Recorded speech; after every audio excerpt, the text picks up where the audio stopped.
E aí, pessoal, tudo bom? A nossa aula de hoje será sobre embriologia animal, que é uma continuação da aula anterior que estava lá no nosso outro livro, no livro 1. Essa embriologia, nós vamos tratar sobre os tipos de ovos, que os animais podem apresentar, e os tipos de segmentação, que a gente já estudou o que é segmentação na aula anterior sobre esse tema. Vamos lá? Então, começando pelos tipos de ovos, Dependendo do grupo de animais, eles vão apresentar tipos de ovos diferentes e a principal característica que diferencia esses tipos de ovos é a distribuição de uma substância chamada de vitelo. O vitelo é uma substância nutritiva que vai alimentar, que vai nutrir o embrião do início até o final do seu desenvolvimento, porque a gente tem que pensar que esse bichinho ele vai estar crescendo, se desenvolvendo no interior de um ovo fora do corpo da mãe, muitas vezes. Então, como é que ele vai receber essa nutrição? A mãe não vai ter como nutri-lo, então essa nutrição vem desse vitelo, tá bom? Então, vamos lá. O ovo oligolécito, que é este primeiro aqui, é o ovo dos equinodermos e do anfioxo. Quem são os equinodermos? Os equinodermos são as estrelas do mar, os ouriços do mar, os pepinos do mar, tá? E o anfioxo é um peixinho, pequenininho, primitivo. O ovo oligolécito tem essas bolinhas laranjas aqui no interior do citoplasma. Isso aqui são grãos de vitelo. São esses grãos de vitelo que irão nutrir esse embrião até o final do desenvolvimento e o núcleo do ovo oligolécito é no centro dessa célula, A gente tem que pensar que o ovo é uma célula que vai se transformar em um outro organismo. E aí, assim, é o ovo oligolécito. O ovo mediolécito é o ovo dos anfíbios e de alguns peixes. Então, os anfíbios, só lembrando, sapos, rãs, pererecas, salamandras. Aqui é o ovo mediolécito. Aqui a diferença é que o núcleo está deslocado para a parte superior dessa célula, que a gente chama de polo animal. É a partir do polo animal que o embrião irá se desenvolver. E por conta disso, os grãos de vitelo vão se acumular mais aqui na parte inferior desse ovo, No contrário de onde o núcleo da célula está. O ovo megalécito, que também pode ser chamado de telolécito, ovo de aves, répteis e alguns peixes, e também dos mamíferos monotremados. Os mamíferos monotremados são os únicos que põem ovos. O exemplo é o ornitorrinco, o Peary, e um bichinho chamado equidna, que parece um ouriço, que parece um porco-espinho. Então, o ovo megalécito ele vai ter também o núcleo deslocado aqui no polo animal, que a gente também chama de disco germinativo. E aqui eu vou ter uma grande quantidade de vitelo para alimentar esse embriãozinho até ele virar um feto e para depois nascer, Então, aqui a gente pode identificar esse vitelo nesses ovos megalécitos como a gema do ovo. Então, a gema do ovo é o vitelo que irá alimentar o embrião. O ovo centrolécito é o ovo dos insetos. Ele também é bem característico. Os grãos de vitelo vão estar aglutinados, aglomerados ao redor desse núcleo. E na periferia desse ovo, eu não vou ter nenhum grão de vitelo. Então, ele fica meio que rodeando aqui o núcleo, que também é central, que nem o oligolécito. Ok? Tipos de segmentação ou clivagem. Mas o que é mesmo segmentação? Só para a gente lembrar. São divisões celulares que acontecem com o zigoto. Após a fecundação, forma-se a primeira célula de todo o organismo, que a gente chama de zigoto. Esse organismo pode ser animal, pode ser vegetal, vai ser da mesma forma, tá? Após a fecundação, vai se formar o zigoto, que é a primeira célula de todo ser vivo. Todos nós fomos o zigoto um dia. E aí esse zigoto começa a sofrer divisões mitóticas sucessivas. De uma célula eu vou ter duas, de duas eu vou ter quatro, de quatro eu vou ter 8, e assim sucessivamente. Tá? Isso é que quer dizer segmentação ou clivagem. No caso da segmentação holoblástica, né, o ovo vai se segmentar totalmente, cada célulazinha, né, vai se dividir completamente da outra, vai se separar completamente da outra. Embora elas estejam unidas aqui, elas vão ser células individualizadas. E os blastômeros vão ser do mesmo tamanho. Os blastômeros são as celulinhas que a gente está vendo aqui, essas redondinhas. Ocorrem ovos oligolécitos e mediolécitos, tá? Só que no ovo mediolécito, a segmentação às vezes pode ser desigual, como está acontecendo aqui. Ó. As células superiores se formam micrômeros e das inferiores se formam os macrômeros, né? Células de tamanho desigual. Tá? Às vezes pode acontecer isso com algumas espécies. Na segmentação meroblástica, a segmentação do ovo é parcial, pode ser discoidal, quando ocorre no disco germinativo, ou superficial, quando ocorre na periferia do ovo. Ocorre com os ovos megalécitos e centrolécitos. O que quer dizer isso aqui? Ó? Que a segmentação ocorre no disco germinativo ou na periferia do ovo. É isso aqui, ó. Aqui nós vemos a segmentação ocorrendo só no disco germinativo, só onde o núcleo está.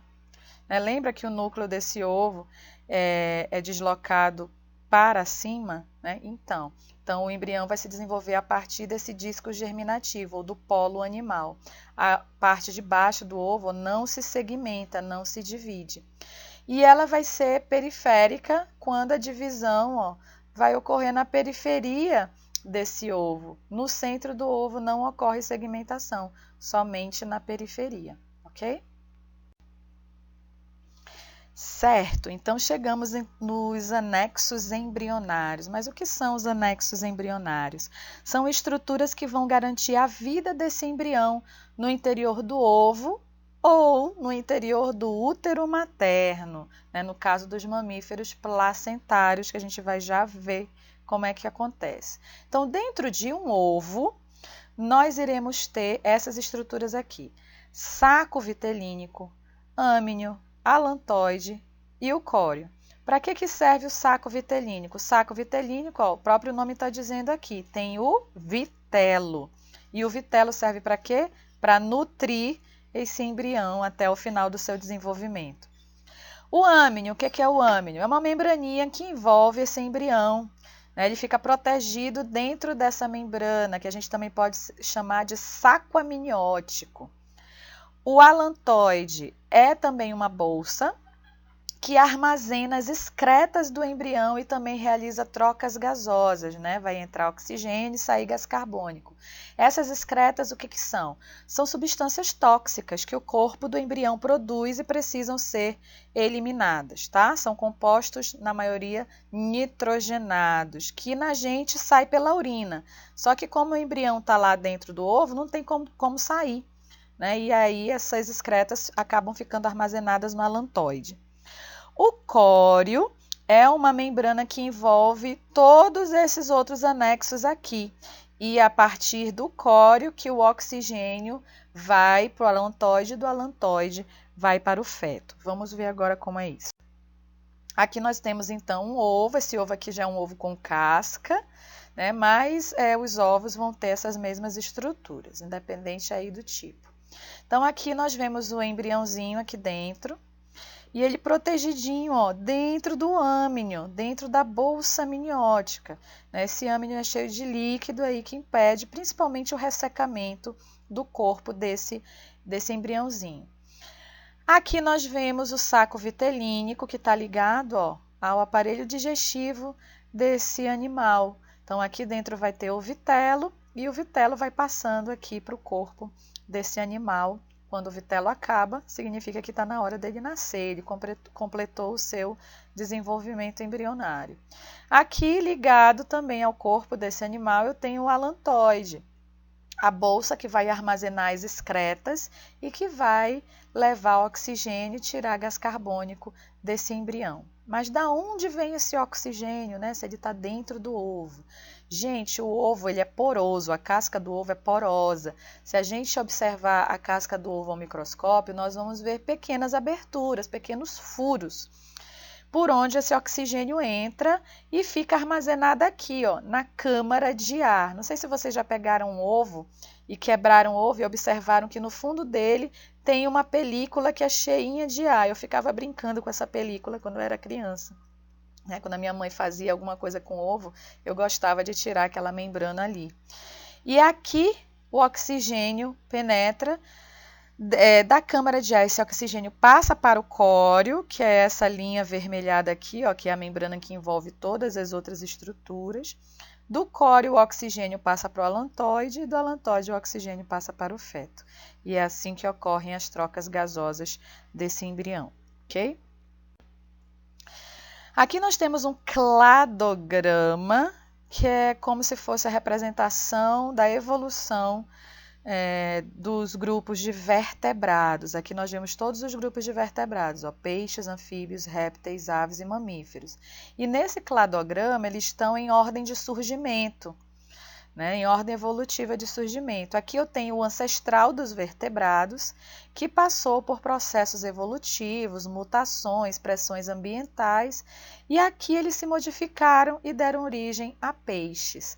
Peixes são animais ovíparos, então o ovo surgiu aqui com os peixes.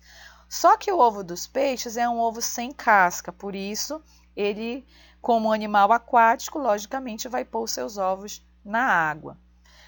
Esses processos evolutivos continuaram e aí aqui surgiu então a modificação para os anfíbios, que apesar de serem animais terrestres, as suas larvas são aquáticas, então eles ainda necessitam da água para a sua reprodução. Eles vão pôr esses ovos na água por conta da ausência de casca. Bem aqui, houve uma modificação e surgiu então a fecundação interna, porque peixes e anfíbios fazem fecundação externa. A fecundação de peixes e anfíbios ocorre na água, certo? Não ocorre no interior do corpo da fêmea. Então, essa modificação aqui possibilitou que esse animal com fecundação interna fosse colonizar o ambiente terrestre. Ele passou a não mais depender da água para sua reprodução. E mais um pouquinho acima apareceu o ovo amniótico, ou ovo com casca. Então, eu pude agora colocar os meus ovos no ambiente terrestre. Então, essas duas características possibilitaram a colonização do ambiente terrestre, e aí surgiram então répteis, e a partir de répteis surgiram as aves. Então, quem veio primeiro, o ovo ou a galinha? E depois surgiram os mamíferos. Nós vamos ter o grupo de mamíferos que põem ovos, que são os monotremados. Nós vamos ter os marsupiais, que tem a bolsinha lá como o canguru. E nós vamos ter os mamíferos placentários. Os mamíferos placentários vão possuir uma estrutura chamada de placenta, que vai garantir a vida do feto, né, no interior do útero materno até completar o seu desenvolvimento. Só para dar uma pincelada aqui, porque eu já expliquei a maioria das coisas que tem aqui nesse slide, né? Aqui nós vamos ter o ovo com casca, né? E dentro do ovo com casca, o ovo das aves, eu vou ter uma estrutura chamada de calasa. A calasa ela serve para manter o embrião no centro do ovo. Vamos agora para a placenta, que só os mamíferos placentários possuem. Qual é a função, as funções da placenta? Ela vai garantir a nutrição do feto até o final do seu desenvolvimento, então através dela vêm os nutrientes pela corrente sanguínea, daqui a pouco a gente vai ver como. Ela garante a excreção desse feto, então tudo que tiver de tóxico, de substância tóxica produzida pelas células no corpo do feto, a placenta vai retirar, e as trocas gasosas também acontecem através dela. Vai chegar oxigênio para o feto através da placenta e o gás carbônico vai ser retirado através dela também. A placenta também produz 2 tipos de hormônios que vão manter essa gestação até o seu final, que é a progesterona, que vai impedir a menstruação, então ela não pode deixar de ser produzida. A placenta vai produzir grandes quantidades de progesterona para que não haja descamação do útero, né? Para que não haja a menstruação, senão pode acontecer um aborto. E ela também produz a gonadotrofina coriônica, ou HCG. Esse é o hormônio da gravidez, ele é que é detectado nos testes de gravidez, seja aqueles de farmácia ou que a gente faz em laboratório. Quando a mulher está grávida, quando a mulher engravida, na verdade, o embrião ele produz HCG e a placenta, quando ela se forma, ela também começa a produzir o HCG. E aí, esse HCG, ele fica no sangue, né, da mulher e ele vai sair tanto na urina quanto ficar ali disperso no sangue. E aí, quando a mulher vai fazer o exame de urina, o HCG é detectado, ou no exame de sangue, o HCG também vai ser detectado. Somente mulheres grávidas vão ter o HCG na sua corrente sanguínea. Como que essa placenta se forma? Ela se forma a partir do córeo, que é uma estrutura que a gente encontra no ovo. Então, o córeo ele vai se formar a partir das células mais externas desse embrião. Quando esse embrião chega lá no útero, esse córeo ele vai enraizar nas paredes uterinas, formando vilosidades coriônicas. As vilosidades elas parecem dedos, né, que se prendem à parede uterina. E a partir dessas vilosidades, então, se forma depois a placenta. Aqui nós temos uma imagem do útero grávido, né, que a gente vê já o feto aqui dentro, com os seus anexos embrionários. Ó, o âmnio que está presente no ovo está presente aqui também. Então, esse âmnio aqui, a bolsa transparente, cheia de líquido para impedir o ressecamento da pele desse feto. O córeo aqui envolvendo, né, todas as estruturas e a placenta aqui já fixada no fundo desse útero. E aqui a gente amplia um pouquinho mais a placenta para vermos os vasos sanguíneos dela. Aqui nós temos os vasos sanguíneos da placenta, ó. Por aqui, por esses vasos em vermelho, né, que são as artérias, vão chegar os nutrientes e o oxigênio, e as veias em azul vão retirar o gás carbônico e as excretas desse feto. Reparem que não existe mistura de sangue materno e fetal aqui. Tá? O sangue não se mistura. O que sai de dentro dos vasos sanguíneos é só os nutrientes e o oxigênio, e o que sai de dentro dos vasos sanguíneos do feto, que está ligado com essa placenta pelo cordão umbilical, são só as excretas e o gás carbônico, né? O sangue não sai de dentro dos vasos sanguíneos. Essa placenta está ligada ao feto, né? Esqueci de falar aqui, através desse cordão umbilical, por onde chega tudo que o feto precisa e sai tudo que o feto não precisa. Esse cordão umbilical vai ter uma veia umbilical, que é por onde vêm os nutrientes e o oxigênio para esse feto, e vai ter 2 artérias umbilicais, por onde sai o gás carbônico e saem as excretas, né, de dentro do corpo do feto. Aí faz o caminho contrário aqui até os vasos sanguíneos da placenta, e quem vai eliminar isso tudo para o feto é a mãe. O gás carbônico produzido pelo feto é eliminado através da respiração da mãe, e as excretas do feto é eliminado através da urina da mãe. Certo, pessoal? Então, era isso que eu tinha para falar para vocês sobre essa parte de desenvolvimento embrionário. Até a próxima!